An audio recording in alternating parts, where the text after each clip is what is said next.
in this new wave right here, we're basically going to be giving the truth about and debunking the story of King Solomon and the Queen of Sheba. So having said that, let's go right in. So I'm expecting the family to know about this story, about these two characters. Okay, if you don't know, let's just give a brief breakdown according to the biblical literature about these characters. So the family should know of a King David. I mean, many people speak about the great King David, okay, living out certain parts of his alleged existence, okay? But what we want to touch upon is his son that basically had to rule after him. So that son would be Solomon. Now this story, this particular story of the Queen of Sheba and King Solomon, it more affects a particular religious sect, okay? That would have to be the Rastafarians, because to be quite honest, most Christians don't even really care about the story. They just know about King David and King Solomon. So we're touching upon that story to bring more clarity to our Rastafari brethren and sistren, okay? No animosity, no vexing, we're just exposing the truth for what it really is, family. Because it's high time we start to break away from religious beliefs and concepts and step into the land of the knowing and get to know thyself, know the universe, and then ultimately you shall know God. So let's go right in.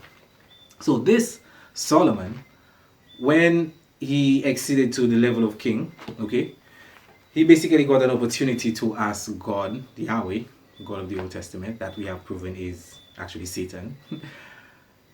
He got to ask God anything that he desired. And instead of asking for riches and anything like that, he basically asked for wisdom to rule his people.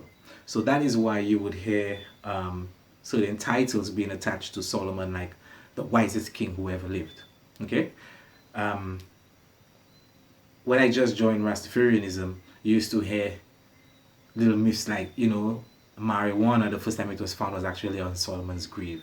So therefore, the herb, because when you burn it, and I mean, if you apply the heights or the meditation, okay, purposefully, it will help raise your awareness and your perception. So therefore, it would make you wise. So they related the herb to basically being, you know, found on King Solomon's grave. Okay? But we're going to go into this today to see if this individual really existed. So we get the story of King Solomon and the Queen of Sheba in the Bible, in 1 Kings, okay, chapter 10, I believe, and in the book of 2 Chronicles. Okay? Now, this individual, Solomon, being the wisest king, basically had to build a house for the Lord. But we're not going into that section per se just as yet. We're going to touch upon the Queen of Sheba, who was this queen who visited him. So the Bible just jumps and said, because of his wisdom, the Queen of Sheba heard about Solomon's wisdom and basically wanted to pay him a visit. Right? Now, it is important when we are performing this sorts of research, family, to bear dates in mind. Because we know that half of these stories are actually made up and fictional and allegorical. Okay? Half of the other half is basically astrology and maths and physics together, and they have some distorted history in there. So to break down the story, we have to be really familiar with the dates. So Solomon's existence is given basically between 930 to 970 BC, or you can say BCE, before the Christian era. Okay? Keep that date in the back of your head, family. So, since Solomon allegedly existed in that time period, right? Who is this supposed Queen of Sheba? Now the thing is, what we refer to as Sheba in English was actually referred to as Saba in Ge'ez. Now Ge'ez is one of the Ethiopian languages. There is a sort of disagreement and controversy in regards to where Saba is actually located.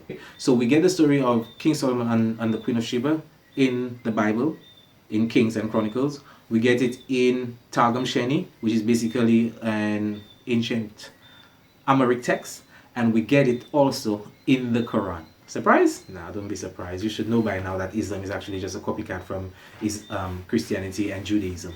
But let's keep it moving. So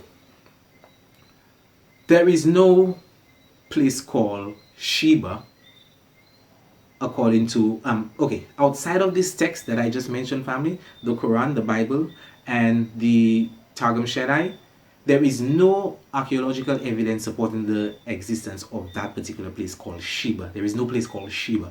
Okay, and the family to get that straight.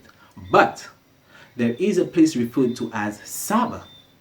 Now, it is said that the Sheba in English, when you break it down to Ge'ez, which is another language, you get Saba. Now, the location of this kingdom called Saba, which was ruled by an ancient people referred to as the Sabaeans, that ancient kingdom of Saba is actually disputed among scholars, family. Okay, some scholars say that it is located in southern Arabia, which is present-day Yemen.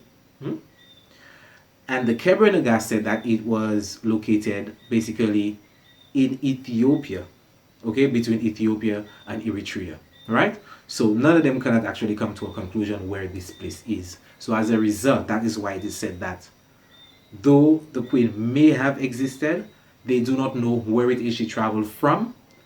And when she visited the king and they do all the business or whatever, they don't know where it is that she went to, right? But this queen of Saba family, this queen of Saba, basically she was, and the Saba kingdom, we can say, okay, was basically in southern Arabia. But because of the trading routes, because they were in charge of the trading routes, trading of spices and myrrh and frankincense, they were a very wealthy nation. So in that regard, a lot of their beliefs and practices stretched over that Suez Canal, Red Sea, if you may, to Ethiopia. So they actually had an influence in Ethiopia as well, right? Now, this particular queen, which ruled southern Arabia and Ethiopia, was not called Makeda. She's referred to as Makeda in the Kebra Nagas. Right, family? She is not called Makeda. Historically, the queen we have, which fits the, how will I say, the description of being the queen of that region at any particular time in history, is a queen referred to as Queen Gudit. Okay? Now, Queen Gudit, depending according to which scholar you're reading again, some of them will say she was Jewish because her father belonged to the Falasha Jews. And some people, most scholars will say she practiced animism. So what is animism? Animism is basically the same culture that the ancient Egyptians practiced, whereas they saw the divinity and they saw the divine, right? What we refer to as God, the creator, the divine consciousness within all living things, be it animals, humans, plants, whatever, family. So Ethiopia, at one point in time, used to actually practice these things, okay? But there was this king referred to as King Izana, which turned the whole of the Aksumite Empire, the whole of the Ethiopian Empire, to Christianity. Now, when this Queen Gudit saw that was going on, she actually gathered some empresses and gathered a squad and went and ravaged, the priests and the churches and the towns in Ethiopia. She burned most of the churches down. The only church I believe that remains, and you can correct me on that, family, for a little research, is the St. Mary's Church of Zion. Up to a day like today, women are not allowed to enter that church because of Queen Gudit.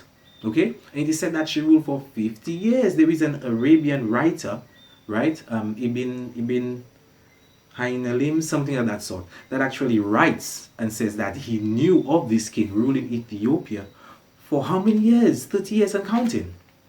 But the thing is, right? The thing is, and let's not forget that queen, she wasn't on Christianity Heights, which is why she came basically and ravaged the place, family. She was practicing animism, she was practicing ancestral worship, right? This is why she got screwed on Christianity. Because if it was the same thing as Judaism, right, with just a slight difference as in they seeing the divinity in Jesus Christ, and Jews don't see Jesus Christ as being the Son of God, okay? That is why some scholars will actually say, she was basically Jewish, but she practiced animism, family, which is why she got screwed on King Izana and the rest of Aksum and laid the whole place to waste and began the Zagwe dynasty, right? Now, that is not Makeda, okay? That is not Makeda. Remember, King Solomon allegedly existed from 930 to 970 BC. So this Queen Gudit, when did she exist? Queen Gudit existed, right, around 930, not BC, family. We're talking AD or ACE, after the Christian era. So these are two different time frames, family. You understand? So some individuals will say, well, she laid waste to um, the Aksumite Empire. But the thing is, when Aksum was basically a thriving political entity, that was from about the first century AD, okay, first century AD to about 700 ACE AD family. You understand? So that you cannot say, well, um, Queen Gudit is the Queen of Sheba, because again the dates family. Solomon BC, Gudit is AD. You understand? So they use the personage of Queen Gudit because remember, she was basically worshipping the sun and everything natural, right? Everything within nature that has life, that carries that essence, family. Okay? So, because let's not forget, he said that the Queen of Sheba worshipped the sun. And Solomon was basically trying to convince her to not worship the sun, but worship the creator of the sun and moon and stars, which is, according to him, Yahweh. Right? So, Queen Gudit, while she fits that persona of Queen of Sheba, she is not the same character. So, it's actually a plagiarized concept of Queen Gudit family. Okay? I need the family to understand that. So, this story of Queen of Sheba and Solomon is sort of an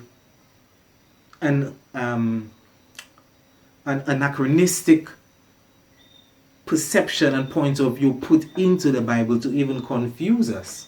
Because the whole purpose of bringing this into the Bible, and there is even a part in the Talmud that says that the story of, the person of the Queen of Sheba is not to be taken as a person, it's to be taken as the country. That's what the Talmud says. Okay? So, by that understanding, it should be seen that Christianity, through that story alone, is trying to overpower the indigenous culture of these particular people. Alright, family?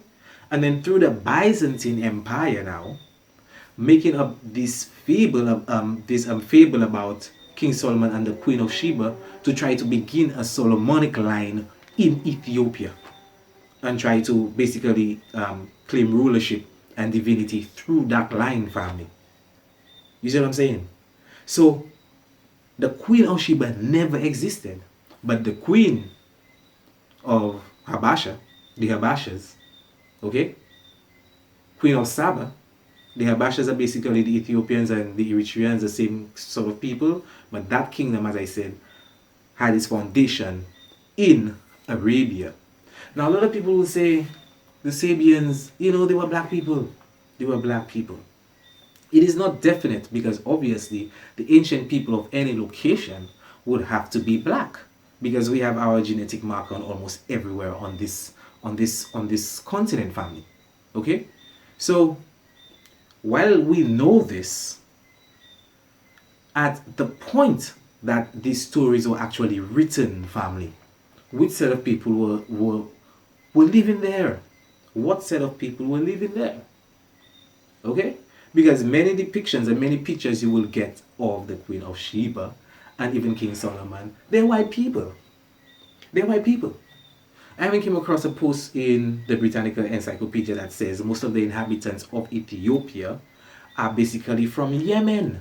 That is why they are mixed and they are not completely black, even the emperor himself. A lot of you might get scrummy, but I care about that. Is it true if I come and just give you all there for the time? You see what I'm saying? So, Solomon, 970 BC, Gudit, 940 AD. So they took that character and made a mythological character called Queen Sheba. And the thing is, family, if you go into these stories, right, that the Targum Shenai has, and you read about how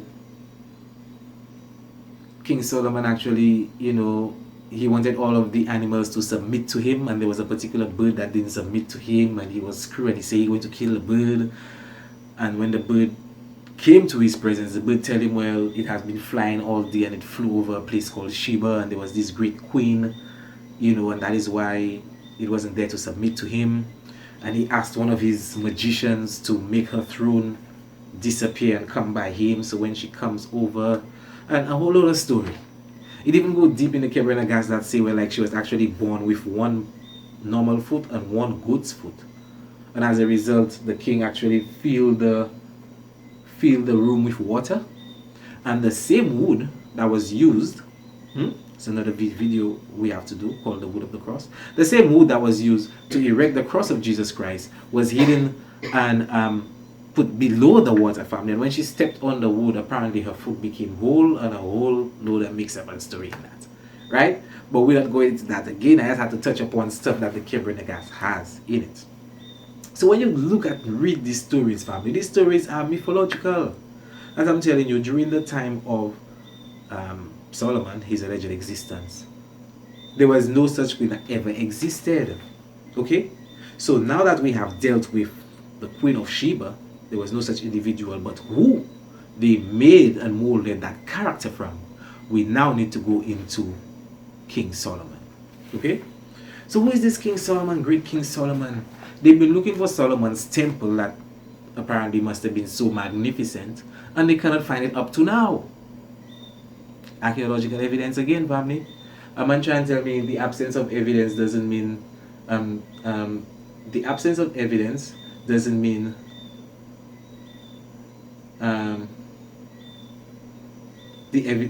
some kind of mix up. The absence of evidence doesn't mean that basically the thing not there or it didn't happen. Okay? These kind of axioms, family, make people hold on to their belief. Because if we have no archaeological proof, not now we have biblical scholars looking for the existence of these characters or anything to do with them, be it a shirt, a sandal strap or something, they're not getting nothing. Great King Solomon, big temple you build for the Lord, and then build your house to, and nobody not getting nothing. So as we broke down in the video that we did on Facebook, Solomon, okay, there is some hidden mysticism in that word, family. That word can actually be broken down into 3 pieces. First of all, we have Sol. What is Sol? Sol is the Latin word for sun. Okay? Sol is the Latin word for sun. For sun. Next we have is the vibrational meditational sound which many refer to as the miracle sound of nature. That sound is measured to be 432 terahertz frequency, family. That is very important again, because that number is the very first that number of vibrational frequency is the very first vibration that we can see emanating from the sun, being the color red. Right? If you also listen to the vibration that the sun gives off, it gives off the particular sound Om. Now in regards to on, I can put the light switch on. Put the light switch on, what you get light, and that's what we get from the sun. Okay? On, or what is referred to as the city of On by the Greeks, was also referred to as Heliopolis. Heliopolis, Helios, means the sun. Greek for the sun, family. So Sol, sun, 432 still being from the sun, the electromagnetic spectrum frequency, okay, being the color red, first light from the sun. And then we have On being Heliopolis, okay, being the city of the sun or the city of light. So Solomon was basically a esoteric and occult understanding of the sun, family. So Solomon built the house of the Lord, you can say, because without the sun and its gravitational pull and electromagnetic spectrum is what creates worlds. The sun is what holds everything together, family. Okay, the sun is the life giver and the keeper of life, right? And that sun, having created the world, called the earth, as above, so below. Because we showed as well that you being an individual, being born under one of the prominences of the whatever particular constellation rested on the ecliptic belt, right? You are basically an assimilation of all these energies. So you are the zodiac man or woman. You possess all of these signs within your family, from the Aries being the head and Pisces going down to the 2 feet. We're gonna put an image of it right up right now. Okay, so based upon that image, family, you can see where all the zodiac signs rest upon the physical anatomy of me and of you. Anatomy, our body, but an atom is an atom. Okay, because that's what the sun is. The sun is an atom, is atom. Is Amun Ra, is the very same concept. Okay, we also have the sun within us being our solar plexus, being our third chakra or energy center or melanin cluster. Right? So Solomon, family, is nothing more but the sun. Even Queen Sheba, according to the story, gave him 120 talents of gold. 120 that is 12 plus the 0, infinity, is the 12 constellations that reside on the ecliptic belt, family. Okay, so as we showed again, another example showing that these stories are astrological or astrotheology. We get in some parts of a little history, being that anachronistic to just throw us off. Okay, but when we do the research, family, we're going to become aware of all these stories. So what I'm saying, yeah, what you saying, Jawish? What you saying, Sayamura? I'm saying King Solomon and the Queen of Sheba never existed, and the Queen of Sheba character was taken from another individual in history, right? That, to be honest, if she was around during the time of the emperor, she would have probably cut the emperor off the same way she did Izana, as he also dealt with Christianity. And that's just being straight up and down. Okay? So enough with the great King David and King Solomon. And also, I know I probably said it a few times, family, the Bible boyfriends. King David fallen in that. David and Jonathan. Is what I say. So I don't say, he was just gay. He must have been bi, because you're in love with Jonathan, but still you have a son called Solomon, allegedly, allegorically. So if you want to take it literal, these characters never existed, as we displayed. And if you want to take it to the very first gospel given to us, which is the gospel of the stars, you will see plainly that Solomon. Oh, and another thing. Heliopolis, the city of On, family, is basically in Egypt, right? In Egypt. The ancients, Egyptians, our ancient ancestors, referred to a Heliopolis as Kemenu. Kemenu. Kem, Khem, alright? And then they give us Ham in the Bible, just the Ham, they move the A, they move the K. Chem also giving us the chemistry. But in Heliopolis, or Kemenu, the chief deity was Amun. Amun Ra. Stick with me, family. We have Sol, we have and we have On. The city of On is Heliopolis. The ancestors referred to it as Kemenu. The chief deity at Kemenu, Heliopolis, the city of On, is Amun. Now, everything this thing for a joke. Sol, and On. In On, Amun. Okay? Let's break down the Solomon just in two parts now. We have Sol, the sun. Amun. Sol, Amun. O-M-O-N. Vowels are interchangeable within etymology and getting the root of words. So we have Sol, Amun. Amun Ra within Kemetic spirituality and science. Amun Ra, Ra being the sun and the light, Amun being that hidden aspect, and Ra obviously being the physical light that we can see of that hidden aspect, taken, plagiarized, and twisted up, given to us as King Solomon within Christian theology, family. And having said that, we're going to seal it up right there. I hope the family, even any of my Rastafari veterans watching that, don't feel no way. You understand? But that's the whole story of Menelik, who his proper name, according to the story again, is Benelikim, never existed. And that whole Solomonic dynasty created by the Ethiopians and by the Byzantine Empire is still to have those indigenous people of that particular region, and even us here in the diaspora, suffering from still this religious belief system set in place to keep us far from getting through a true understanding to get to know ourselves. And having said that, family, peace and love and peace.